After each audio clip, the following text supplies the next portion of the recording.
नमस्कार व्यूअर्स, मैं हूं अमीश देवगन और आप देख रहे हैं ये बेहद खास आज का एडिशन यानी वीकेंड एडिशन। क्या भारतीय जनता पार्टी विपक्ष को एक बार फिर अपनी उसी फेवरेट पिच पर ले आई है जहां बीजेपी को जबरदस्त फायदा होता है, लेकिन विपक्ष इस पिच पर हर बार फेल हो जाता है। यह मुद्दा है राष्ट्रवाद का। ऑपरेशन सिंदूर के बाद से भारतीय जनता पार्टी लगातार इस मुद्दे पर मुखर है, तो दूसरी तरफ विपक्ष अपने सवालों की लिस्ट लेकर घूम रहा है। विदेश नीति से लेकर देश की रक्षा नीति तक मोदी सरकार को हर मोर्चे पर विफल और असफल बताया जा रहा है। तो सवाल है कि आखिर विपक्ष उसी गलती को बार बार क्यों दोहराता है जिस पर उसे मुंह की खानी पड़ती है। आज जनता जनार्दन के बीच इसी मुद्दे पर होगी देश की सबसे बड़ी चर्चा, देश के सबसे बड़े वीकेंड एडिशन में।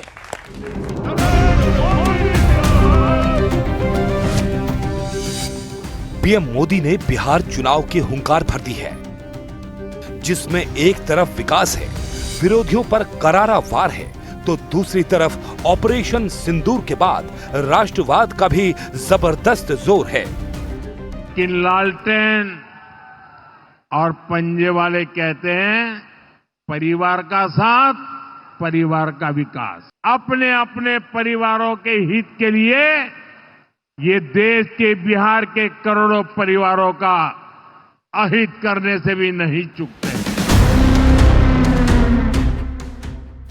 राष्ट्रवाद वो मुद्दा है जो बीजेपी के लिए हमेशा फायदेमंद साबित हुआ है। विपक्ष जब भी इस मुद्दे पर बीजेपी और पीएम मोदी को काउंटर करने की कोशिश करता है तो ये दांव उल्टा पड़ जाता है। पुलवामा, पहलगाम से लेकर ऑपरेशन सिंदूर तक पूरा देश इसका एग्जाम्पल कई बार देख चुका है, लेकिन इसके बावजूद विपक्ष इससे बाज नहीं आ रहा। Also very sad looking the situation which our foreign secretary is facing. President of America 13 times. He continuously is sticking on the same issue that I settle the issue between India and Pakistan. Trump तो सार्वजनिक बयान दे रहा है, बार बार दे रहा है। Modi ji telephone पर गुफ्तगू के आधार पर क्यों बोल रहे हैं? आप स्पष्ट क्यों नहीं बोल रहे हैं? काहे का डर है? आप तो विश्व गुरु हैं। इस बीच कर्नाटक की कांग्रेस सरकार ने अब आवास योजनाओं में भी अल्पसंख्यकों को 5% अधिक आरक्षण देने का फैसला किया है, जिसके बाद आरक्षण का दायरा 15% हो गया है। बीजेपी इसे मुस्लिम तुष्टीकरण बता रही है। कर्नाटक में वेलफेयर स्कीम्स को तुष्टीकरण के मंडी में परिवर्तित कर दिया है। तो आज सबसे बड़ा सवाल है कि क्या विपक्ष एक के बाद एक बीजेपी को सियासी मुद्दा थमा रहा है? आज जनता के बीच इसी मुद्दे पर होगी देश की सबसे बड़ी बहस। तो आज देश की सबसे बड़ी बहस में कौन कौन बड़े बड़े दिग्गज हमारे साथ स्टूडियोज में मौजूद हैं। आज 6 लोगों का पैनल है। प्रदीप भंडारी, भारतीय जनता पार्टी के प्रवक्ता, नेता, उनका जोरदार तालियों से अभिनंदन करिए। मेरे साथ डॉक्टर अनुराग भदौरिया, समाजवादी पार्टी के नेता प्रवक्ता, जोरदार तालियों से अभिनंदन है। दीपक झा, कांग्रेस पार्टी के प्रवक्ता नेता, उनका अभिनंदन है। सत्यप्रकाश मिश्रा, जेडीयू के नेता प्रवक्ता, एनडीए के घटक दल हैं, उनका अभिनंदन है। मेरे साथ आज शादाब चौहान है, नेता एआईएमआईएम के, उनका अभिनंदन है। मेरे साथ विवेक श्रीवास्तव है, सीनियर लीडर है, लेफ्ट के वक्ता है, उनका अभिनंदन है। तो जोरदार तालियों से जनता जनार्दन का भी अभिनंदन है। और अब आज की बहस का एजेंडा क्या है, अपने तमाम मेहमानों को मैं क्लियर कर देता हूं। आज की चर्चा के एजेंडे क्या हैं? ऑपरेशन सिंदूर पर सवाल के पीछे विपक्ष को सियासी नुकसान का डर है। एजेंडा नंबर 2, राष्ट्रवाद से परिवारवाद तक बीजेपी के आगे विपक्ष क्या बेबस हो रहा है? और तीसरा बड़ा एजेंडा, तुष्टीकरण कांग्रेस का क्या कोर एजेंडा बन गया है? यह बहुत बड़ा मुद्दा है क्योंकि कर्नाटक में अब हाउसिंग में कांग्रेस ने तुष्टीकरण कर दिया है। तो जोरदार तालियों से एक बार फिर अभिनंदन तमाम मेहमानों का। आज की चर्चा की शुरुआत करते हैं अनुराग भदौरिया आपसे। अनुराग भदौरिया, राष्ट्रवाद का दम दिखाई दे रहा है और सियासत में आपको गम दिखाई दे रहा है। सवाल यह है कि भारतीय जनता पार्टी को राष्ट्रवाद की बात करनी पड़ रही है। उनके लिए मुद्दा हो सकता है, हमारे लिए मुद्दा नहीं है राष्ट्रवाद। राष्ट्रवाद हमारे दिलों में बसता है। जब से हम जन्म लेते हैं मेरे खून की रगों में राष्ट्रवाद बसता है। इसके लिए हमें कोई मुद्दा बनाने की जरूरत नहीं है। मुद्दा हमारा होगा तो मुद्दा हमारे जनता से संबंधित मुद्दा हो सकते हैं। मुद्दा हमारा होगा जिस तरह से बात ट्रंप साहब बार बार जब ये कहते हैं कि सीज फायर हमने कराया, तो तकलीफ मुझे होती है, क्योंकि देश के प्रधानमंत्री जी देश के प्रधानमंत्री जी ने खुद बात की। देश के प्रधानमंत्री जी ने बोला देश को, उनके विदेश सचिव ने, कि हमने बात की और साफ साफ बता दिया कि सीज फायर पे कोई बात नहीं हुई है, सीज फायर अमेरिका ने नहीं कराया है। उसके बाद अगर ट्रंप साहब बार बार कहते हैं कि सीज फायर हमने कराया है, तो हमारे देश की सरकार को इसको मजबूती से विरोध करना चाहिए कि आप देश के प्रधानमंत्री को तो कम से कम, हमारे देश के प्रधानमंत्री और देश को तो झूठा नहीं साबित कर सकते। आप हमारे देश को, हमारे प्रधानमंत्री को झूठा साबित करने में अमेरिका का राष्ट्रपति लगा हुआ है और हम उसके बारे में एक शब्द बोलने के लिए तैयार नहीं है। ये तो ठीक नहीं है। इसको राष्ट्रवाद कहते हैं, आप उसके खिलाफ बोलिए, क्योंकि हम कहते हैं उसके खिलाफ बोलिए। जी जी जी जी, अब आपने अपनी बात को रखा। प्रदीप भंडारी, मैं आपके पास आता हूं। राष्ट्रवाद से परिवारवाद तक बीजेपी उन्हीं मुद्दों को लेकर आ रही है जिन मुद्दों को बीजेपी से, जिन मुद्दों पर भारतीय जनता पार्टी को लाभ होता है। आपका चुनावी ऑब्जेक्टिव है, मेरा आरोप है आपके ऊपर, आपका पॉलिटिकल ऑब्जेक्टिव है। अमीश जी, राष्ट्रवाद, परिवारवाद और राष्ट्रवाद मुद्दा नहीं, देश का सरोकार है। 140 करोड़ देशवासी कहते हैं भारत माता की जय, ये हमारा सरोकार है। सोते जागते हम राष्ट्रवाद की बात करेंगे, ये पाकिस्तान की बात करेंगे। इनमें और हमें ये फर्क है, और हमें करेंगे। चुनाव आएंगे जाएंगे, उससे फर्क नहीं पड़ता। इन्होंने हमारी नीयत पे सवाल करा, मैं आपको तथ्य दिखाता हूं। ये मैप देखिए, आज अखंड भारत होता अगर कांग्रेस और सप्पाइयों ने गलती नहीं करी होती। पीओके पाकिस्तान को देने वाले ये लोग, अक्साई चीन चाइना को देने वाले ये लोग, पाकिस्तान में विश्वास रखने वाले ये लोग, 26/11 आतंकवादी हमले के चींटी तक नहीं मारने वाले ये लोग। और हमने तो डोनाल्ड ट्रंप हो या किसी भी वर्ल्ड लीडर को कह दिया, जो बोलना है बोलो, पाकिस्तान के 100 किलोमीटर अंदर घुस के मारेंगे। पर इनको तो फर्क है आसिम मुनीर की, इनको तो बात है माओइस्ट को। अरे लंच करे, डिनर करे, उससे क्या फर्क पड़ता है? हम तो घुस रहे पाकिस्तान के अंदर। ये हमारी सच्चाई है, ये हमारी सच्चाई है। अभी को ये नहीं समझ में आएगा, ये गलत है। देखिए, वो किसी के बीच में नहीं बोले, एक मौका मिलना चाहिए उनको भी। घबरा गए जैसे तथ्य रखे मैंने। अनुराग भाई घबराओ मत, पानी पी लो। अपनी बात को साबित करने के लिए विपक्ष को पाकिस्तान से जोड़ना चाहते हैं। हो गई है जब कोई व्यक्ति, जब कमाल की बात करते हो आप। इलाहाबाद और बनारस, शांति शांति शांति। चलिए, मैं नहीं मानता। बोलिए। कोई भी राष्ट्रभक्त व्यक्ति, क्या कभी बताइए आप सब ऑडियंस से, राष्ट्रवाद के नंबर 1 शो पे क्या कभी कोई भी राष्ट्रभक्त व्यक्ति आतंकवादियों के केस वापस ले सकता है? आया ना? नहीं ले सकता। अखिलेश यादव ने लिया था, नहीं, को छोड़ने कौन गया? ये शाउटिंग मैच नहीं है, मैंने पहले बोला था। रूल को फॉलो करिए। घबरा गए, आपने आप कंधार तक गलत बोल रहे हैं, आप गलत कर रहे हैं। मैं सीधी बात कह रहा हूं। Okay, Pradeep Bhandari only. पाकिस्तान के टीवी चैनल पे वापस से कहा गया कि भाई नूर खान एयरबेस जो है, हिंदुस्तान ने वहां पे हमला किया और हम लोग को गिड़गिड़ाना पड़ा सऊदी और दूसरे नेशन के बाद में। तब भी ये लोग पूछ रहे हैं कितने जेट्स गिरे, और अभी तक ये हिंदुस्तान के ऑफिशियल स्टैंड पे विश्वास क्यों नहीं रख रहे? कोई भी क्या देशभक्त व्यक्ति? अमित जी, मैं आपसे पूछता हूं, आप एक राष्ट्रवादी पत्रकार हैं, छोड़िए सरकार और विपक्ष, क्या अगर हिंदुस्तान की सरकार का ऑफिशियल स्टैंड होगा एक ग्लोबल कॉन्फ्लिक्ट में, क्या उस पर विश्वास रखेंगे? तीसरे मुल्क पे तो क्यों नहीं रखेंगे? आप लोग किस पे रखेंगे? सभी मानेंगे, क्योंकि ये लोग जो देश सभी मानेंगे। जितना बोलना चाहते बोले। ओके, देखिए, आपने इंटरफेयर करा, ठीक है। अनुराग भदौरिया, जो प्रदीप भंडारी ने आरोप लगाया, आप लोगों ने इस बार तो आप पीओ के बीच आ रहे हैं, अपनी बार आतंकियों के केस वापस ले लिए थे आप लोगों ने। आप बताइए क्यों लिए थे वापस? सवाल वो आतंकियों के केस क्या राष्ट्रवाद के लिए वापस लिए थे? समाजवादी पार्टी की सरकार ने उत्तर प्रदेश के अंदर जवाब दे रहा हूं मैं आपको। पहली बात तो भारतीय जनता पार्टी को एक प्रोपेगेंडा फैलाने की आदत हो गई है। इनसे मैं पूछना चाहता हूं, अजहर मसूद को, एक मिनट बात पूरी कर लूं। अजहर मसूद को कौन छोड़ने गया था कंधार तक? मैं पूछना चाहता हूं। भारतीय जनता पार्टी की सरकार थी, चार्टर्ड पे बैठा के कौन छोड़ने गया था कंधार तक? भारतीय जनता पार्टी की सरकार में। ये जस्टिफिकेशन है। अजहर महमूद को जो छोड़ने के लिए गए थे, उस समय हमारे IC-814 हाईजैक हो गई थी, 200 यात्री खतरे में थे। सोनिया गांधी जी विपक्ष में थी, उन्होंने भी हाँ बोली थी। और एक सेकंड, कंधार हाईजैक था, यहां पर जब आपने आतंकियों के केस वापस लिए थे, कौन सा प्लेन हाईजैक हुआ था? कौन सी बस तक हाईजैक हुई थी? गलत ना बोले आप, मैं गलत बोल रहे हैं आप। ये हुआ था, और ये बात भूल जाइए, आतंकियों के केस वापस लेने थे। इस देश की कोई कौम खुश होती है? नहीं होती है। मैं कौन होता हूं? इस देश के अंदर में न्यायपालिका है। अगर किसी को छोड़ेगी तो न्यायपालिका छोड़ेगी। मना करा रहा है न्यायपालिका के ऊपर लगाई थी इलाहाबाद हाई कोर्ट ने। फंस गए आप ये कह के। इलाहाबाद हाईकोर्ट ने इनको फटकार लगाई थी, चेक करिए, ये गए थे इलाहाबाद हाईकोर्ट ने फटकार। फैक्ट दूसरी बात, क्या ये आज पहली बार कह रहे, समाजवादी पार्टी ये कह रही कि 100 से ज्यादा हिंदुस्तानियों को मरने देना चाहिए था जो वहां पे हाईजैक थे? कितनी बड़ी बात है, क्या 100 हमारे हिंदुस्तानियों को मारने की बात करते हैं? ये इनकी राष्ट्रनीति है। इसीलिए 26 आतंकवादी। ओके, न्यू इंडिया का न्यू नॉर्मल तो बदल गया है।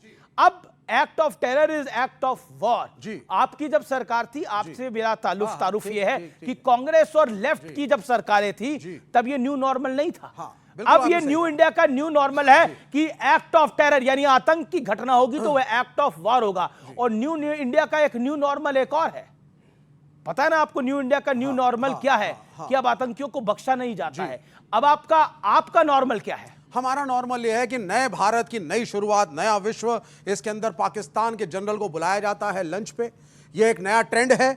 एक फौजी को अमेरिका का राष्ट्रपति आसिम मुनीर जो फील्ड मार्शल हैं पाकिस्तान के, कल भोजन करके आए हैं। यह नया नॉर्मल है। यह नया नॉर्मल है जब एक अमेरिकी राष्ट्रपति कहता है कि संधि मैं कराता हूं इन दो राष्ट्रों के बीच में। और जैसा कॉमरेड वृंदा करात ने कहा कि आप मोदी साहब क्यों बार बार हमारे फॉरेन सेक्रेटरी कह रहे हैं नहीं नहीं साहब ऐसा कुछ नहीं है, हमने ट्रंप को फटकारा, हमारी उनसे बातचीत हुई, 30 मिनट की हुई, 40 मिनट की हुई। अरे come on the stage and speak it.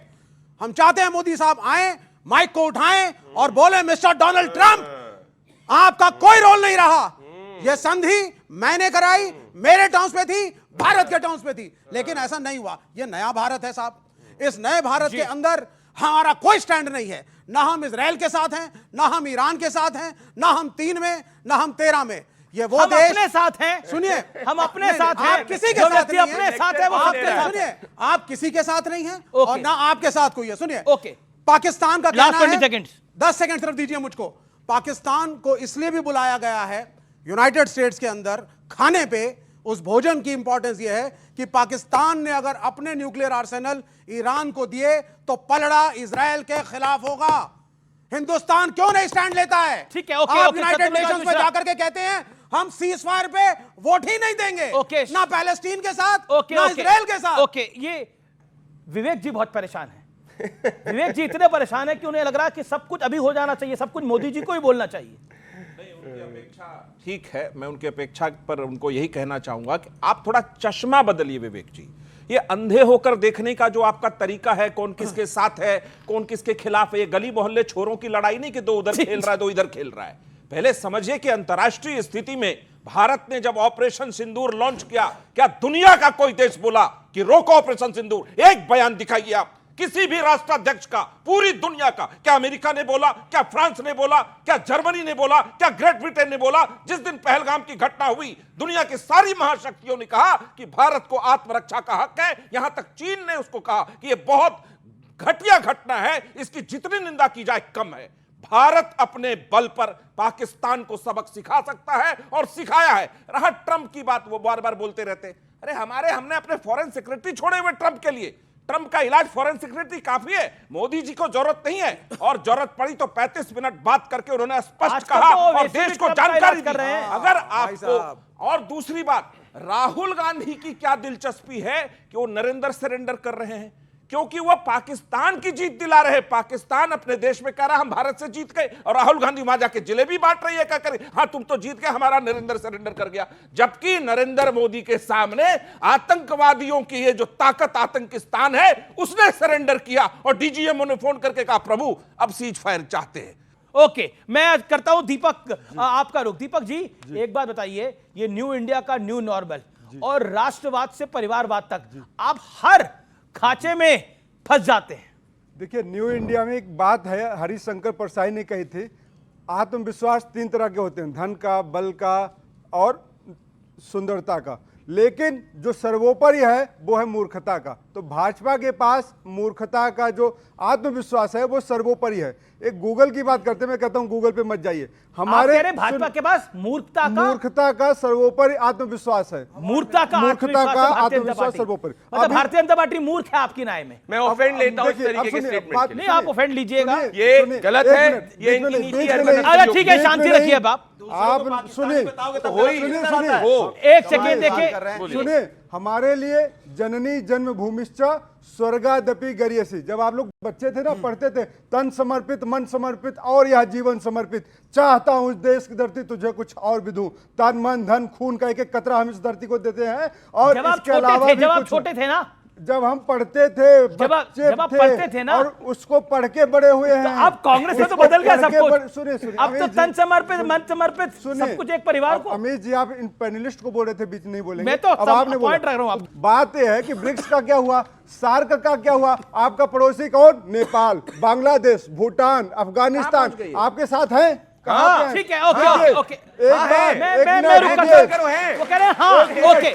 डेढ़ मिनट हो गया। शदाब चौहान की बारी है। शदाब चौहान काम की बात नहीं करेंगे, मूर्खता पे चिल्लाएंगे। एक सेकंड ओके। शदाब चौहान, ये बड़ी मूर्ख की बात हो रही है। कोई पॉलिटिकल पार्टी मूर्ख है कि नहीं है, लेकिन देखिए ओवैसी जी ने तो जलवा काट दिया है। ओवैसी जी तो बहुत कुछ आजकल बोल रहे हैं, लेकिन आप क्या करिएगा कांग्रेस और समाजवादी पार्टी का और लेफ्ट का। जब पहलगाम में कायरतापूर्ण तरीके से धर्म पूछ करके पाकिस्तानी आतंकियों ने भारतीयों को मारा, तो बैरिस्टर ओवैसी साहब ने खुलकर खंडन किया और कहा कि इसका जवाब उनको भी देना पड़ेगा और उनके आंखों को भी हम मिटा करके देंगे। और ये कहा जो भारत सरकार फैसला लेगी हम उसके साथ है, कोई इफ एंड बट नहीं। जब ऑपरेशन सिंदूर चलाया गया और जिस प्रकार से हमारी सेना ने अपना पराक्रम दिखाते हुए आतंक के अड्डों को तबाह किया, 10 सेकंड, आतंक के अड्डों को तबाह किया, प्रेस किया, उसके बाद विदेश में जाकर के पूरी दुनिया को बताया कि हमने आतंक के अड्डों को उजाड़ा। और आज मैं स्पष्टता के साथ कह रहा हूं, अभी शौकत साहब के नेतृत्व में हमारा स्टेट कन्वेंशन हुआ, हमारा कार्यक्रम शुरू हुआ उन ऑपरेशन सिंदूर के वीर बहादुरों की वीर गाथा सुनाते हुए, उनके शौर्य को बयान करते हुए हमारा कार्यक्रम शुरू होता है। और आज जो ट्रंप को लेकर बार बार बात करें, मिस्री साहब ने बोल दिया साफ साफ कि हमने उससे उस इशू पे कोई बात नहीं की। और जब डीजीएमओ ने उनके ने रिक्वेस्ट, क्या करिए आपके अगल बगल में लोग ट्रंप के जो लोग राजनीतिक लाभ के लिए उसके लिए कर रहे हैं, मैं उस पर टिप्पणी नहीं करना, लेकिन ट्रंप कौन होते हैं? हमें ट्रंप से सर्टिफिकेट नहीं चाहिए, जो भारत कहता है हम उसको मानेंगे। दूसरी बात, ट्रंप ने कहा ट्रेड डील कराई, दो चीज ट्रंप ने कहा ट्रेड डील कराई, $5 बिलियन का ट्रेड करता है पाकिस्तान अमेरिका से, हम करते हैं 195 बिलियन का, उसका हमारा क्या मुकाबला है? दूसरी बात, अगर ट्रंप इतने बड़े शांति के दूत हैं तो war monger, war criminal Netanyahu मासूमों को मार रहा है, रशिया यूक्रेन में वार चल रहा है, क्यों नहीं रुकवा देते? यह सिर्फ और सिर्फ पाकिस्तान ने भीख मांगी अपनी जान की, और भारत ने कहा जाओ, अगर तुम चैन से रहोगे तो हम तुम्हें एक मौका दे रहे हैं, और दोबारा आंख उठाओगे इस बार आंख निकाल ली जाएगी। क्या करोगे? लेकिन कांग्रेस को आप अपनी तरफ से क्या कहना चाहेंगे? सपा को क्या कहना चाहेंगे? लेफ्ट को क्या कहना चाहेंगे? पहले कांग्रेस पार्टी। मेरा बहुत ही स्पष्टता के साथ कहना है कि हमारी लड़ाई भाजपा से है, भारत से नहीं है।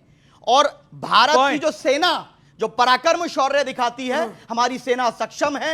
इस विषय पर सवाल उठाना बिल्कुल अनुचित है। और बड़े लोग हैं, वो तो जो चाहे बोल देते हैं। कौन सी दोस्ती नहीं मालूम ट्रंप से? पहले तो ट्रंप उनके लिए बड़ा है। कौन बड़े लोग हैं? वही लोग हैं जो जिनके लिए ट्रंप ज्यादा बड़ा है। बिल्कुल ये बात सही है कि हमारे प्रधानमंत्री को अनाउंस करना चाहिए था इस बार, वो बात सही है, लेकिन ट्रंप उनके लिए ज्यादा बड़ा हो गया हमारे डीजीएमओ से और मिस्री साहब से। ये नहीं मालूम ये पूरा ये जितने ऑडियंस आप सब बैठे विवेक 10 सेकंड विवेक जी, आप सब लोग सुन रहे थे इनको, हमारे मित्र को बोलते हुए।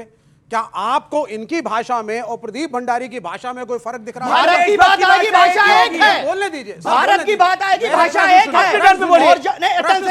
अरे प्रश्न, भारत की बात आएगी, भाषा एक है, और जब बात दूसरी होगी बिल्कुल प्रदीप भंडारी के खिलाफ गलत कह रहे हैं। हम भाजपा के खिलाफ। भारत के अंदर प्रजातंत्र कहता है, जो ओवैसी साहब भी कहते हैं, ये माने ना माने, कि प्रश्न पूछना विपक्ष का हक है, तो भाषा एक होनी जरूरी नहीं है। हर विषय पर हर समय सवाल नहीं हो आपको सकता। एनडीए ज्वाइन करना मुबारक। नहीं, जब आप भारत के साथ हैं। आपको एनडीए ज्वाइन करना मुबारक। ये फिर पहुंच रहे हैं बिहार में। हम भारत के साथ हैं। आप सुनिए, अगर भारत की बात करना एनडीए ज्वाइन करना है क्या? सर 10 सेकंड सुन लीजिए ना। अब आपको अगर एनडीए नहीं ज्वाइन करना है, आपने मोदी से एक बार प्रश्न किया कि क्यों नहीं पैलेस्टीन के ऊपर उनसे लड़ने लग गए? सुनिए, आपने मोदी से एक बार प्रश्न किया कि यूनाइटेड नेशंस में क्यों एब्सटेन किया? पैलेस्टाइन पे जब ये मोदी से प्रश्न नहीं करेंगे, ये मोदी से प्रश्न नहीं करेंगे, ये ट्रंप से प्रश्न करेंगे। पर आपकी तकलीफ क्या है इनसे? ये मेरी तकलीफ है कि ये फिर से नरेंद्र मोदी की मदद करने के लिए बीजेपी की इसमें क्या मदद है? बिहार पहुंच रहे हैं, बिहार पहुंच रहे हैं, सीटें तोड़ेंगे, अगर वोट शाहबाज बांटेंगे भारत की बात और करेगा, इंडिया अलायंस को शाहबाज हराने भारत की की कोशिश सेना के पराक्रम का सम्मान करेगा तो शाहबाज एनडीए में हो जाएगा। नहीं, दूसरी चीज, अगर बात देश के मुद्दों की आएगी तो हम बीजेपी से सवाल करते हैं, करते रहेंगे। मोदी से लेकिन करिए, जब भारत की बात मोदी आएगी से तो करिए। भारत की बात ओके, करेंगे। राहुल गांधी पर आपका टेक क्या है? राहुल गांधी पर आपका टेक क्या है? जो भी लोग, चाहे राहुल गांधी जी हो या कोई और हो, जो भी भारत के पराक्रम पर सवाल उठाएगा हम उससे असहमत रहेंगे। बैरिस्टर ओवैसी साहब, भारत मोदी के के खिलाफ बोलिए, आप मोदी के खिलाफ बोलिए कि यूनाइटेड नेशंस में एब्सटेन किया, सीज फायर पे एब्सटेन किया, बोलिए मोदी के खिलाफ। हम सीज बोलिए ना, हिम्मत है तो बोलिए, हिम्मत नहीं है मोदी के खिलाफ। ये देखिए, ये शाउटिंग मैच मत करिए, और तरीका रखिए विवेक जी बात करने का। ये नया, डांटिए मत उनको, डांटिए मत उनको। विवेक जी, भारत के, सुनिए, भारत के शांति मुसलमान- शांति शांति। विवेक जी, किसी का ऑडियो नहीं जा रहा, सिर्फ शदाब का ऑडियो जा रहा है। विवेक जी, भारत के मुसलमान राष्ट्रवादी हैं और हमने ओए, अगर तारीफ बात राष्ट्रवाद के के मुद्दे पर राष्ट्र की बात की है तो मोदी का समर्थन कहां से हो गया? हमारी लड़ाई बीजेपी से है और रहेगी, लेकिन हमारी लड़ाई न भारत से कल थी न कभी हो सकती है। इसमें क्या है? ओके ओके, छोड़ दिया कांग्रेस। सुनिए एक मिनट, हमको तो ट्रंप भी आंख दिखा के चला जाता है, ईरान भी आंख दिखा के चला जाता है। सुनिए, सितंबर 2024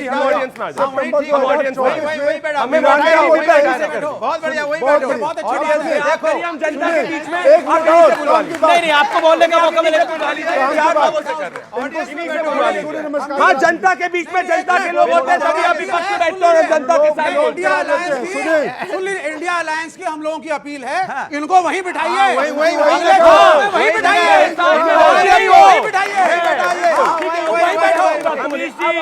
मैं सीधी बात कह रहा हूँ, मैं यहाँ पे आके मैं आपको एक तथ्य दिखाना चाहता हूँ। मुझे बोलना मैं दिखाऊंगा, अमीश जी आप मुझे बताइए, आप देशभक्त व्यक्ति हैं, आज जनता को बताना चाहता हूँ, ये विवेक श्रीवास्तव ज्ञान बांट रहे, ये इन लोग ने नक्सलियों को जब हमारी फोर्सेस में मारा था उसके खिलाफ बोले थे, ये एंटी नक्सली लोग, और हाफिज सईद जैसा आतंकवादी जो है कांग्रेस का प्रचार करता है, तो क्या हाफिज सईद के साथ कांग्रेस खड़ी होती है? आप कांग्रेस के खिलाफ है कि नहीं है? बिल्कुल, ये है सच्चाई। ओके, मैं पूछ रहा हूं, आप अपनी जगह पे चलिए। अब एक सेकंड, मैं देखिए, नेता बड़ी उछल कूद कर रहे हैं, मैं जनता के पास आ रहा हूं। ओके, मैं कह रहा हूं कि ये कांग्रेसवादी जो है, जो कांग्रेस है पैलेस्टाइन के ऊपर कहते हैं कि मोदी पैलेस्टाइन पे क्यों नहीं बोले। मोदी जी ने कहा था कि हम आतंकियों के खिलाफ है, और पैलेस्टाइन दूसरा पाकिस्तान है, पैलेस्टाइन दूसरा पाकिस्तान है। इजराइल ने और ठीक है, उनको बोलने तो अपनी बात। इजराइल ने हिस्ट्री में भी इंडिया का बहुत सपोर्ट किया है, और मैं भी चाहता हूं इंडिया मोदी जी और इंडिया इजराइल का सपोर्ट करे। ओके, ये आपका पॉइंट है। ओके, आपका क्या पॉइंट है? बोलिए। सर, मैं गांव का रहने वाला हूं। ये चर्चा पूरे गांवों में हो रही है कि अगर सीज फायर हुआ तो वो ट्रंप के कहने पे क्यों हुआ? मैं जवाब देता हूं। ओके, मैं अमीश देवगन के शो पे था, जहां न्यूज 18 इंडिया ने देश का सबसे बड़ा सर्वे करा, गांव-गांव के लोगों को टटोल के किया, और 90% जनता ये कह रही है कि नरेंद्र मोदी के अंडर में भारत ने मुंहतोड़ जवाब दिया। अगर कांग्रेस होती तो मुंहतोड़ जवाब नहीं देती। यहाँ पे भी 90% जनता यही कह रही होगी। क्या आपको लगता है कि मोदी ने, नरेंद्र मोदी ने सरेंडर करा? आप सरेंडर करा? अगर सरेंडर करा तो हाथ खड़ा करें, और अगर सरेंडर नहीं करा है नरेंद्र मोदी ने तो हाथ खड़ा करें। ओके, ये है जनता की राय। सवाल है कि देश की सेना पे सबको गर्व है। हम लोग फख्र से कहते हैं कि हम हिंदुस्तान में, और देश की सेना इतनी मजबूत है कि पाकिस्तान को अंदर घुस के 100 किलोमीटर तक मारती है। लेकिन अब उससे बड़ी बात क्या है? सेना का अपमान कौन करता है? मैं पूछना चाहता हूं, कौन करता है सेना का अपमान?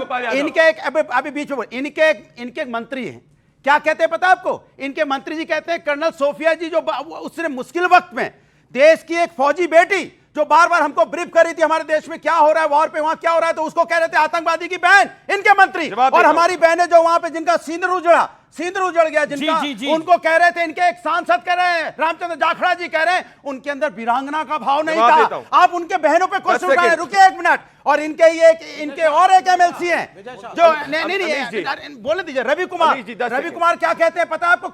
वहां पे ये कहते हैं कि जो वहां पे एक आईएएस ऑफिसर उसको पाकिस्तानी होने का शक जाहिर करते हैं। एक मिनट,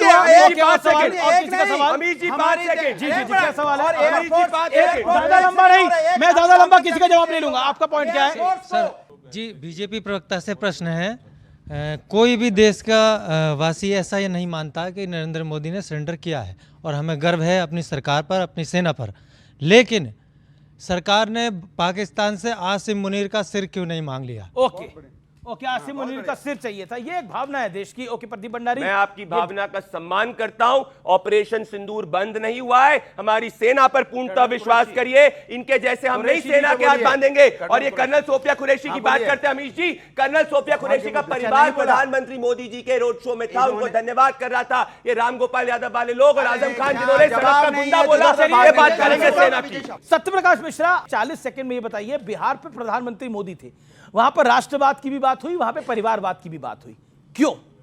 ये आपकी स्ट्रॉन्ग पिच है। देखिए, बिहार में 10,000 करोड़ के योजनाओं की घोषणा की। ये प्रधानमंत्री महोदय का 5वां दौरा है। बिहार को लेकर के, उसके विकास को लेकर के वो चिंतित हैं हमेशा और उसको सहयोग करते आए हैं। तो मैं इसका स्वागत करता हूं कि जो भी प्रधानमंत्री महोदय ने वहां कहा है। रहा बात कि वो जो पंजा और परिवारवाद की सरकार थी, जिन्होंने राबड़ी देवी को रसोई से सीधे राजनीति में लाकर बिहार के मुख्यमंत्री के रूप में थोप दिया, यार ये क्या तरीका है दीपक? बीच में नहीं ना, आप बोलते थे तो एक आदमी बता दे कि जिसके बीच में क्या ये तरीका है? गंभीर बनिए, आप बोलिए। तो गंभीरता से बोलिए। कुछ नहीं फर्क पड़ा योगा पे, समझिए, योग पर भी मैं बोलूंगा थोड़ा सा।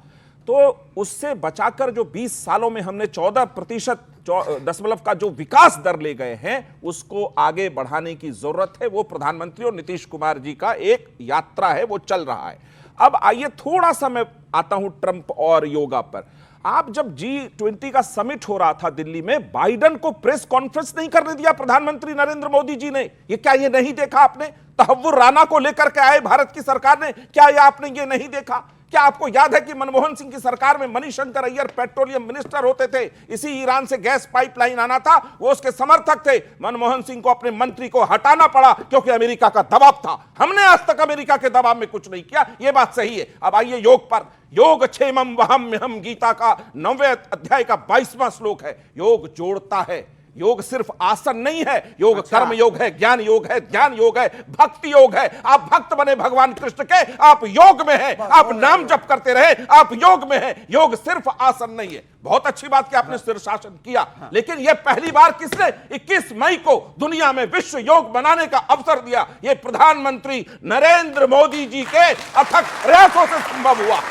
इस पर तो ताली बजेगा नहीं, उस समय योग का विरोध करेंगे। ये वो पार्टियां हैं जिन्होंने योग का विरोध किया। मेरा देश, हमारा देश राष्ट्रीय एकता का परिचायक बने। राहुल गांधी जी, समाजवादी पार्टी जी, सबसे प्रार्थना है कि दुनिया में भारत का मस्तक इस तरह नीचा मत गिराइए जो पाकिस्तान के मीडिया में आप जलेबी बांटते हुए नजर आ रहे हैं। नरेंद्र और सरेंडर की बात कर रहे हैं। ओके, दीपक शांति, जवाब। हमारा भारत है, स्वतंत्र भारत है, सबको सवाल खड़े करने चाहिए। हम स्वागत करते हैं सवालों का, हम भागते नहीं है, हम उनको कायर और गद्दार नहीं बोलेंगे। अब सुनिए, यहाँ एक बच्चे ने बोला था फलस्तीन आतंकवादी देश था। आप भी मानते हैं या नहीं मानते? हमास आतंकवादी संगठन दुनिया मानती है। ठीक है, एक मिनट। फलस्तीनी आतंकवादियों को समर्थन करता है। सुनिए, आप हमास को क्या मानते हैं? बीच में चुप। आप हमास को क्या मानते हैं? बताना पड़ेगा। ठीक है। आप हमास को क्या मानते हैं? और मसूद अजहर इनको चुप चीन वीटो लगाता था, आप क्या मानते हैं? ओके, ठीक है, अब आपने बोला। बिल्कुल। देखिए, नरेंद्र मोदी जी 2018 में फलस्तीन जाते हैं और ग्रैंड कॉलर अवार्ड लेते हैं, फलस्तीन का सर्वोच्च नागरिक अवार्ड। किसी को पता था? यहाँ पे नहीं पता था। किसी चैनल वाले, किसी मीडिया वालों ने नहीं दिखाया होगा। जाके पता करना, जाके पता कर लेना। फलस्तीनी आतंकवादी जैसे नरेंद्र मोदी जी अवार्ड लेते हैं। अरे चुप रहिए ना, मिर्ची लग गई। कोई मिर्ची नहीं, गर्व की बात है मिला है। देखिए, लेकिन दीपक मेरा पॉइंट ये है कि जो आपके नेता बोलते हैं वो पाकिस्तान में हेडलाइन बन जाता है। यहाँ पे भी राजनीतिक नुकसान होता है। आप पुलवामा के बाद देख चुके हैं, आपका क्या हाल हुआ। आपने बालाकोट एयर स्ट्राइक के बाद अपना हाल देखा, क्या हुआ। क्या आपको लगता नहीं है कि आप अपनी गलती से भी सीख नहीं रहे हैं? प्रॉब्लम यह है कि आप अपनी गलती से भी नहीं सीख रहे हैं। देखिए, पाकिस्तान में तो राष्ट्रवाद की पिच के ऊपर बीजेपी बहुत मजबूत है। सुनिए, पाकिस्तान में ये भी हेडलाइन बनती है कि अमीश देवगन तो सिर्फ विपक्ष से सवाल करते हैं, सरकार से सवाल नहीं करते। पाकिस्तान की हेडलाइन की बड़ी अच्छा, कहां बनी है बताइए, कहां बनी है बताइए, और बताइए, दिखाइए। आपने बोला ये हेडलाइन बनी है, बोला दिखाइए भाई, बताइए कहां बनी है। अरे जहां और मैं ऐसी 10 क्लिप्स दिखा सकता हूं कि कांग्रेस के नेता पाकिस्तान की सुर्खियां बने हुए हैं और राहुल गांधी हेडलाइन बने हुए हैं। इन्होंने पाकिस्तान की बात करी, ये रही, आपको याद होगा पाकिस्तान आर्मी ने ऑफिशियल प्रेस कॉन्फ्रेंस करी थी जिसमें उन्होंने राहुल गांधी का वीडियो और सत्यपाल मलिक का video as matter of evidence इस्तेमाल किया था। एक बार नहीं हुआ है, एक बार नहीं हुआ है। 26/11 आतंकवादी हमले के बाद इन्होंने 26/11 आतंकवादी हमले को आरएसएस की साजिश कहा था, एक बार नहीं हुआ है। नेहरू जी का पार्लियामेंट में स्टेटमेंट था, इन्होंने कहा था कि अक्साई चीन नेहरू जी को पता ही नहीं हिंदुस्तान का हिस्सा था।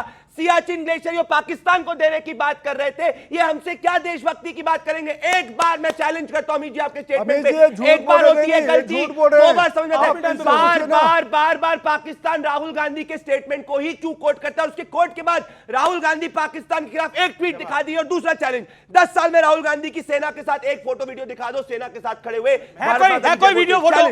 चैलेंज करता हूं। बताइए दीपक 30 सेकंड, अब बाकी 30 सेकंड दीपक झाके हैं, फिर शादाब चौहान। देश के सेना के साथ नरेंद्र मोदी जी की फोटो दिखेगी ना, और रक्षा मंत्री की दिखेगी। राहुल गांधी जी जाएंगे फोटो खिंचवाने के लिए राहुल गांधी जी नहीं है।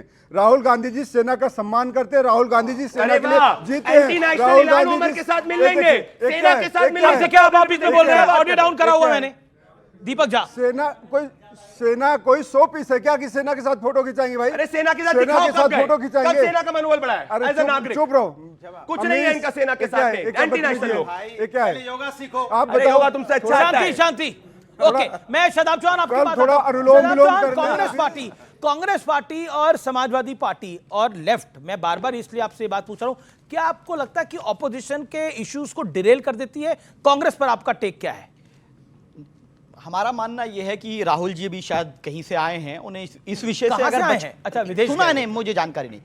मुझे लगता है कि उन्हें इस विषय पे इसलिए बचना चाहिए क्योंकि शिक्षा, स्वास्थ्य, रोजगार, ये सारे मुद्दे भ्रमित हो जाते हैं जब इनकी तरफ से, इनकी पार्टी की तरफ से, खास करके कांग्रेस, कोई ऐसी बात कही जाती है जो वहां पर चलती है। सुनिए, पाकिस्तान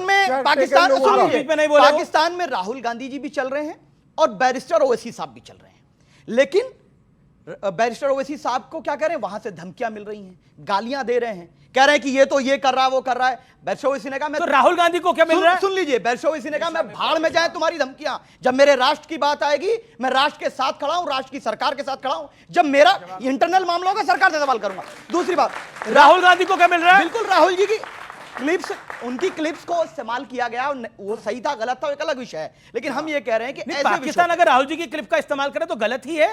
नहीं, वो क्या कर रहा है वो भाड़ में जाए, लेकिन हमारा मानना ये है, हमारा मानना यह है कि जब बात जंग की हो, जब बात आतंकवाद की हो, जब बात जंग की हो, ऐसे विषय पर बहुत ही शालीनता का आपको लगता है जो राहुल गांधी ने बोला, मैं बड़ा सवाल पूछ रहा हूं और सोच समझ के इसका जवाब दीजिएगा। राहुल गांधी ने एक बयान दिया नरेंद्र सरेंडर है, क्या आपको लगता है, आपकी पार्टी को लगता है नरेंद्र ने सरेंडर किया है, हाँ या ना? एमआईएम का स्टैंड यह है कि भारत कभी सरेंडर नहीं करता, भारत सरेंडर करवाया है पाकिस्तान को, डीजीएमओ ने माफी मांगी है, भीख मांगी है उसने हमसे। तो फिर आप बताइए, जब राहुल गांधी और लेफ्ट की पार्टियां इस बयान के साथ खड़ी होती हैं, ओवैसी इस बयान के साथ खड़े नहीं होते। तो ठीक है, खड़े हो जाए मोदी के साथ, ये वही ओवैसी है जो कहते थे सुनिए ना, भारत के साथ नहीं हो, मोदी के साथ हो, उसकी मदद करने के लिए जा रहे हो बिहार में, विवेक वही इलेक्शन में लड़ करके वोट काटोगे माइनॉरिटीज के। आप भी मतलब आप खड़े होइए ना, जब ओवैसी खड़े होकर के मुसलमानों की समस्या बताते थे यहाँ पे और कहते थे कि मुसलमानों के साथ अत्याचार हुआ है, तो वो भी पाकिस्तान में प्ले होता था, तो क्या कहेंगे कि ओवैसी एंटी नेशनल है? हमारा इंटरनल इशू था। नहीं, एक सेकंड, अभी आपने इनको क्या बोला कि और लड़ो तुम चुनाव? अच्छा, लोकतंत्र है, इनको चुनाव लड़ने का अधिकार है कि नहीं है? अगर आप लोकतंत्र के प्रहरी बनते हैं, इनको चुनाव लड़ने का, तो खुल करके बोले हम मोदी के समर्थन में उतरे हैं, हम मोदी की मदद करने के लिए उतरे हैं। इन्होंने कहा मोदी को समर्थन दिया, उसको काटने के लिए उतरे हैं। बोलो ना खुल करके, ये दोहरा मापदंड क्यों? आप बड़ी लोकतंत्र की बात करते हैं जी, तो क्या लोकतंत्र एमआईएम के लिए नहीं है? क्या लोकतंत्र में हमें अधिकार नहीं है? दूसरी बात, हम लोग सीमांचल में जहां चुनाव लड़ते हैं, हमने 5 विधायक जीता करके दिखाया है, हम हवाबाजी नहीं, हमने संगठन में कार्य करा है। और अख्तरुल इमान साहब और जो हमारी स्टेट लीडरशिप है, वो सुन लीजिए, वो डायरेक्ट जो है अगर किसी से संपर्क में है इस विषय को लेकर के, अगर हम चाहते तो हम तो भाजपा को हराने के लिए वहां टॉक्स कर रहे हैं, भाजपा को हराने के लिए, जिताने के लिए नहीं। लेकिन आप इस तरह की बात करके वहां बीच में जो है इस तरह की दरार पैदा करना चाहते हैं। हम चुनाव लड़ेंगे, बिहार भी लड़ेंगे, उत्तर प्रदेश लड़ेंगे, प्राइवेट प्रॉपर्टी नहीं है। ओके, उत्तर प्रदेश में समाजवादी पार्टी के साथ लड़ेंगे उत्तर प्रदेश का चुनाव। हमने क्या कहा, हम लोग फिरकापरस्त ताकतों के खिलाफ चुनाव लड़ते हैं। समाजवादी पार्टी कहती है आप खुद फिरकापरस्त हैं, अब उनका विचार है। ओके, अनुराग, अनुराग, ओवैसी की पार्टी पर आपका क्या कहना है? मैं बता रहा हूँ, उधर से पूछता हूँ भाई, मेरे सुनना एक मिनट, आप राष्ट्रवादी हैं कि नहीं है? हाँ, देश हमारा है, आप राष्ट्रवादी सब राष्ट्रवादी एक मिनट रुकिए, एक मिनट, पाकिस्तानी विरोधी आप हैं कि नहीं? भाई हमारे देश के साथ आप हैं। बिल्कुल, बहुत मैं बड़े भी हूँ, ये भी हैं, आप भी पाकिस्तानी विरोधी हो? बिल्कुल, वो भी है। फिर समस्या कहाँ है? जब सब पाकिस्तानी विरोधी है तो क्यों हल्ला मचा रहे हो? अब समस्या कहाँ पता है आपको? अब समय एक बार चुप रहो, अभी मेरी बात हो। समस्या ये है, समस्या इनके पेट में दर्द हो रहा है कि हिंदुस्तान का विपक्ष आज पाकिस्तान विरोधी है और सत्ता के साथ खड़ा है और इनसे कह रहा है आप आगे बढ़ो, हम आपके साथ हैं। इनके पेट में दर्द हो रहा है कि हम एक क्यों हो गए, पूरा हिंदुस्तान एक क्यों है, इनकी राजनीति खतरे में आ गई है, नफरत की राजनीति में जवाब दूंगा। ऑडियंस के सवाल कुछ सवाल लेंगे, लेकिन देखिए, ये देखिए कितने जैसा दिक्कत होगी, इनसे पूछा जा रहा 4 आतंकवादी कहाँ गए वो जो हमारी बहनों के सिंदूर उजाड़ गए? ये सवाल अपनी अपनी जगह जाइए, अपनी अपनी जगह जाइए। पूछते हैं तो ये हम पे सवाल पूछते हैं।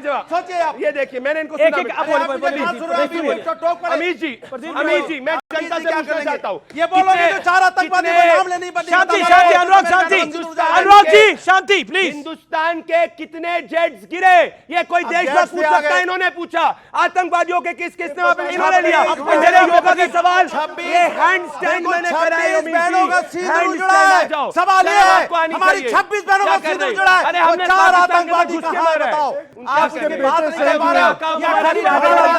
आप बार बार पूछ रहे हैं वो 4 आतंकी कहां हैं, 4 आतंकी कहां हैं, 4 आतंकी कहां हैं, यही पूछ रहे हैं ना आप लोग। अब मुझे बताइए, अब मुझे एक बात बताइए, रघुनाथ मंदिर पे जिन्होंने अटैक किया उन आतंकियों को क्या हुआ अभी तक? किसकी सरकार थी? एक सेकंड, क्या कह रहा है आपने, क्या कहा आपने? इजराइल और ईरान लड़ रहे हैं। क्या आपको लग रहा है सरेंडर करा है नरेंद्र ने? क्या आपको लग रहा है नरेंद्र ने सरेंडर करा है? अभी आपने बोला, ये बात क्यों बोली आपने? हिंदुस्तानी बोलेगा कभी? मोदी सरेंडर कर रहा है, देश का प्रधानमंत्री बोलेगा जनता, हिंदुस्तानी बोलेगा कभी ऐसे? एक नेशनलिज्म बिल्कुल ठीक बोला है। एक मिनट, ईरान नहीं आया ना अमेरिका के दबाव में। ईरान के ऊपर दबाव बहुत बना रहा है अमेरिका, लेकिन ईरान नहीं आया अमेरिका के दबाव में। नरेंद्र ने क्यों कर दिया सरेंडर? जो अनुराग भदौरिया जो समाजवादी पार्टी के प्रवक्ता, उन्होंने कहा कि क्या सब पाकिस्तान विरोधी हैं, राष्ट्रवादी हैं? मुझे बिल्कुल गर्व है अपने सभी पार्टियों पर। जितनी भी शांति, अरे यार क्या है, जितनी भी पार्टियां इस देश की है, जो भी राजनेता हैं, वो भारत की मिट्टी के बिल्कुल प्रबल समर्थक हैं और भक्त हैं, देशभक्त हैं। मुझे बिल्कुल इसमें कोई शंका नहीं। बिल्कुल। सवाल इस बात का आता है, नरेंद्र सरेंडर क्यों कह रहे हैं? सवाल इस बात का आता है कि जो व्यक्ति लीड करके अपने सैन्य ताकत के साथ ये फैसला करता है कि ऑपरेशन सिंदूर होगा, अभी स्ट्रेटेजिकली हॉल्ट पर होगा, हम आतंकवाद से निपटने के लिए अपनी सामरिक ताकतों को बढ़ा रहे हैं, उस समय जब आप उनके साथ नहीं खड़े होते हैं, तब लगता है झूठ बोल रहे हैं, ये झूठ बोल रहा है, ये व्यक्ति ये झूठ क्या बोल रहा है। तरीका है? आप लोग झूठ बोलेगा तो नहीं मानेंगे, बोलिएगा नहीं, झूठ बोलेगा तो कैसे मानेगा? हम साथ में हैं, पूरा बोलिएगा। विपक्ष साथ खड़ा है, आप आगे बढ़ो, हम आपके साथ हैं। आप झूठ क्यों बोल रहे हो? बोलिएगा, मंच पे चलो, आप मंच पे अपनी झूठ बोल बारी रहे आए, हैं। बोलिएगा सर। चलिए अब इस दौर में कुछ सवाल ले लेते हैं। आइए, क्या सवाल है आपका? बोलिए, एक छोटा सवाल पूछेगा या पॉइंट अपनी बात और कांग्रेस है और सपा से जी जी ये पूछते हूँ कि भारत ने सरेंडर कर दिया क्या? भारत ने सरेंडर कर दिया? सरेंडर कर दिया मोदी ने, तो क्या मतलब भारत ने सरेंडर कर दिया क्या? ओके ओके, भारत ने, ठीक है ठीक है ठीक है, ओके, जवाब जवाब विवेक। तुम तो पाकिस्तानी हो। नहीं नहीं, ये नहीं, अब पानी क्यों रोक दिया? जब नरेंद्र मोदी ने पानी रोक दिया पाकिस्तान का, तो ये कह रहे हैं कि क्यों रोक दिया? तो अभी भी कह रहे हैं पाकिस्तानी भी कह रहे हैं गलत रोका। ये आपका विचार है। देखिए, अच्छा सुनिए भाई, एक तरफ तो हम बात करते हैं 5000 साल पुरानी संस्कृति, हिंदू धर्म, उदारता। क्या अब आपके धर्म में पानी रोकना मजलूमों के लिए ये हिंदू धर्म का अंग है? होल्ड ऑन, अपने टर्न पे बोलिए। मेरी बारी। दूसरी बात, चाइना की तरफ से भी धमकियां हैं, को चाइना की तरफ से भी धमकियां हैं कि अगर आप पाकिस्तान का पानी रोकेंगे तो ब्रह्मपुत्र का पानी वो भी रोकेगा हमारे नॉर्थ ईस्ट के स्टेट्स के लिए। इसीलिए ये बैलेंस आज के प्रधानमंत्री नरेंद्र मोदी ने भी 10 साल तक बनाया। चौहान, क्या करिएगा अब ऐसे लोगों का?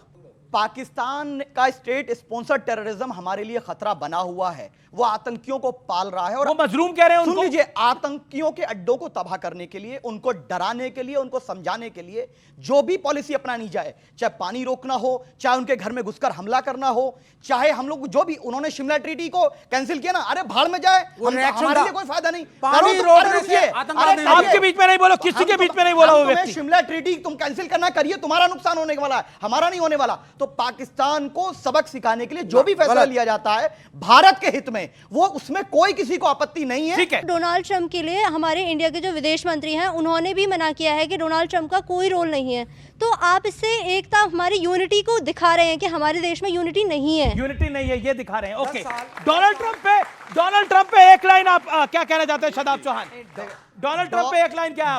डोनाल्ड ट्रंप को हम लोग इसलिए इंपॉर्टेंट नहीं मानते क्योंकि वो एक सेकंड में इधर की बोलते हैं, दूसरे सेकंड में उधर। उनकी बात पे कैसे विश्वास करें? नहीं, दो सेकंड, एक लाइन डोनाल्ड ट्रंप के लिए। उनकी बात पे कैसे विश्वास करें? मोदी के बेस्ट फ्रेंड नहीं जो रशिया यूक्रेन वॉर नहीं रुकवाए, जो फलस्तीन का जुल्म नहीं रुकवाए, वो हमारे और पाकिस्तान के बीच का वॉर रुकवाएंगे? अरे भीख मांग रहा था और उन्होंने टॉमी पाला हुआ है, हमारा पड़ोसी। डोनाल्ड ट्रंप ने टॉमी पाला हुआ है, उसको कहते हैं टॉमी इधर ये करो। लेकिन भारत ना उनके टॉमी से डरता है ना उनसे डरता है। और भारत जो है अपने हितों को लेकर स्पष्ट, कल भी था, सरकार किसी की भी हो, भारत का हित सर्वोपरि है। मेरा क्वेश्चन था कि इस बार हमने देखा कि पाकिस्तान का प्रोपेगेंडा काफ़ी तेज़ चल रहा था कि हमने 3 राफेल गिरा दिए, इंडिया के एयरपोर्ट्स और वहाँ पे हमला कर दिया, हम अंदर घुस गए इंडिया के। हम इंडियंस को तो पता था और हम नरेंद्र मोदी और अपनी गवर्नमेंट के साथ खड़े थे, बट इंटरनेशनली क्या चल रहा था कि उनको लग रहा था कि हमने हमारे राफेल गिर गए, तो अगली बार कैसे काउंटर करेंगे? ये अच्छा सवाल है प्रदीप। एक प्रोपेगेंडा वॉरफेयर होता है जंग के अंदर। देखिए, हम राष्ट्रवाद का दम दिखाएं, विपक्ष एकजुट हो, सब अपनी तरफ है, लेकिन एक प्रोपेगेंडा वॉर होता है। एक वॉर होता है जो जमीन पर लड़ा जाता है, आसमान में लड़ा जाता है, और एक वॉर जो होता है वो प्रोपेगेंडा और मीडिया में लड़ा जाता है। क्या आपको लगता है कि उस वॉर में भारत का नैरेटिव थोड़ा पीछे रहा? ऐसा बार बार एक इंसाइट है। Your take. अमीश जी, भारत का नैरेटिव जीता है, तभी ऑपरेशन सिंदूर के अंदर हम पाकिस्तान के 100 किलोमीटर अंदर घुस के मारे और एक भी विदेशी मुल्क ने इसका विरोध नहीं किया, बेरिंग अपार्ट चाइना और पाकिस्तान और Turkey. Point number 1। Point number 2, जितने भी लोगों ने इसमें अपना पाकिस्तान का नैरेटिव फैलाया, जिसने पाकिस्तान का नैरेटिव फैलाया, आप बताइए मैटर ऑफ एविडेंस किसका इस्तेमाल हुआ? अमीश जी, मैटर ऑफ एविडेंस हमेशा विपक्ष के नेता का क्यों हुआ, ये उनको सवाल पूछना चाहिए। तीसरी चीज, मैं एक बड़ी बात, मैं विवेक श्रीवास्तव को रिस्पॉन्ड करूंगा। पूरी डिबेट में विवेक मेड इन चाइना प्रोडक्ट ने चीन के खिलाफ एक स्टेटमेंट नहीं बोला, क्योंकि ये चीन की बैटिंग करते हैं हिंदुस्तान के अंदर। अगर ये सच में राष्ट्र के पक्ष में, तो चीन के खिलाफ एक स्टेटमेंट दिखा दे। नहीं बोलेंगे, क्योंकि ये एमओयू जो इन्होंने और इन्होंने साइन करा है चीन के साथ में। विवेक और दीपक झा, कांग्रेस पार्टी अभी तक तो तुष्टीकरण करती थी, वो हम देखते थे किस तरीके से करती थी, लेकिन कर्नाटक में आपने घरों में तुष्टीकरण कर दिया, मकानों में तुष्टीकरण कर दिया। बीजेपी का आरोप है कि तुष्टीकरण की प्रकाष्ठा है ये, मतलब मकान भी धर्म देख के दिए जाएंगे। ऐसा कब से कर दिया कांग्रेस पार्टी ने? अमीश जी, एक बात और बताता हूं। अभी प्रदीप मेरे सवाल का जवाब आपका दूंगा जवाब मैं। पहले मेरे सवाल का जवाब 50 सेकंड का वक्त है। जनरल सीडीएस जो देश के चीफ है, तीनों सेनाओं के प्रमुख हैं, उन्होंने क्या कहा था सिंगापुर में जाके, याद है आपको? या बताऊं मैं यहाँ पे? चलाइए वो बयान आप। उन्होंने कहा था कि कितने गिरे मैटर नहीं करता है, कितना नुकसान हुआ इसका हम आकलन करेंगे। अगर हमारी सेना का कितना नुकसान हुआ है पूछना गुनाह है क्या, पाप है क्या, ड्यूरिंग द वॉर है क्या? चुप, बिल्कुल है। चुप नहीं है, चुप, ड्यूरिंग द वॉर है, चुप कराइए। है ड्यूरिंग द वॉर, चुप कराइए। अमित जी कहां से ले आते हैं ऐसे भाजपा के नमूनों? अरे नमूने होगे तुम, नमूने होगी तुम्हारी पार्टी, नमूने होगा राहुल गांधी। कभी से बात करो। देखिए, अच्छे दिन आने का वादा किया था ना आपने। डिबेट जब शुरुआत किया था तो तारीख बताया था नक्सलवाद खत्म करने का, नक्सलवाद खत्म करने की तारीख बता दिया। बहुत बढ़िया। बच्चों, नरेंद्र मोदी जी ने कहा था किसानों की आय भी दुगनी कर देंगे 2022 में, गरीबों को मकान भी दे देंगे 2022 में, युवाओं को 15 लाख रुपए भी दे देंगे 2022 में। कर्नाटक में तुष्टीकरण क्यों किया है? धर्म देख के मकान क्यों देंगे आप लोग? अरे गरीब है, माइनॉरिटी तो मदद कर रहे हैं। गरीबों को देंगे। और इस मुल्क में, एक मिनट, कोई गलत नहीं किया। कर्नाटका की सरकार ने बहुत अच्छा किया है। मुसलमान जो बहुत ही बुरी हालत में थे, गरीब थे, उनके डेवलपमेंट के लिए अगर उनकी मदद की जा रही है। हिंदू गरीब नहीं है, हिंदू गरीब नहीं है, उनके लिए भी हो रहा है। उसके लिए नहीं है। कर्नाटक के ऊपर आपका एक शांति कह रहा हूं। कांग्रेस पार्टी से पूछे, दीपक आप शांत रहिए ना। घोटाला क्यों करते हैं? व्यापक घोटाला क्यों करते हैं? बोलने का मौका नहीं मिलता तो यहाँ आयुष्मान घोटाला क्यों करते हैं? गरीबों को देखिए। 1.5 मिनट बोलने के बाद भी फिर आप बोलते ओके। कर्नाटक के ऊपर आपका टेक। अमीश जी, धार्मिक रूप से रिजर्वेशन देना संविधान संविधान के विरुद्ध है। अगर गरीबों के लिए रिजर्वेशन करना है तो हर धर्म के गरीब के लिए होना चाहिए, सिर्फ मुसलमानों के लिए क्यों होता है? क्योंकि कांग्रेस पार्टी, याद करिए अमीर जी, कम्युनल वायलेंस बिल लेके आई थी, आपको याद होगा, तब आप पत्रकारिता में, तब भी आप जर्नलिज्म कर रहे थे और कह रहे थे कि कोई भी दंगा होगा तो सिर्फ और सिर्फ दोषी हिंदू था, वो बिल को नहीं टेबल कर पाए क्योंकि हमने विरोध किया था। ये इनकी नीति है और इसीलिए इनके समय प्रभु श्री राम का मंदिर भी नहीं बना था, क्योंकि ये हिंदुओं को आतंकवादी समझते। चलिए, तो यहां पर एक सज्जन है जो कविता बोलना चाहते हैं, कुछ शब्द लाइनें बोलना चाहते हैं, बोलिए और तालियों से साथ दीजिएगा इनका। जी जी जी। मैं अपने देश के प्रति 4 लाइन बोल रहा हूं जी। कि ये दुनिया वालों, ये देश हमारा कभी नहीं हारा लड़ाई के मैदान में, इसकी वीरता की धाक है जहान में, और पहले किसी को कभी छेड़ा नहीं था, छेड़ा है जिसे उसे ना छोड़ा, पीठ दिखा के जो भागा युद्ध से उसके पीछे कोई ना दौड़ा, और हम सब भाई करें लड़ाई, जो कोई दुश्मन आता ताई आवे, मिटाना हमें चाहे हम सभी उस दौरान में एक हो जाते हैं देश के उत्थान। बिल्कुल सही बात है, भारत माता की जय। देश के उत्थान के लिए हम सब एक हो जाते हैं। और इसी के साथ इस कार्यक्रम पर मैं विराम लगाता हूं। आज के इस बेहद खास एडिशन में इतना ही। आपको मेरा नमस्कार, जय हिंद, वंदे मातरम, धन्यवाद।